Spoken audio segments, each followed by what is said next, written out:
Last week, we upgraded our shared links functionality to allow you to include your AI renders within the links that you create and share.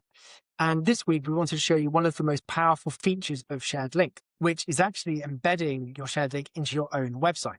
So once you've created your design that you're happy with, you've gone up to export, share, and created your shared link, we can then take that link and add it to your own website. So you can imagine this might be your leasing website where you have all the normal information of what you're trying to get across to find prospects.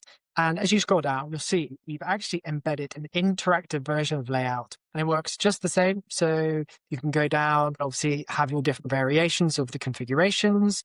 You're able to interact with the floor plan. You're able to add the different information that you'd like for prospects to be able to see and understand.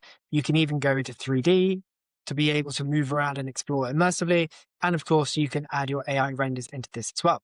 So from this, you can imagine the value that you can add to your listing pages, being able to add interactive elements of your floor plan options into the actual web page itself, as well as maybe if you had an internal website for an office move or a big relocation, you're able to make all of this really easy and quick to understand and share with everybody that you need to do so.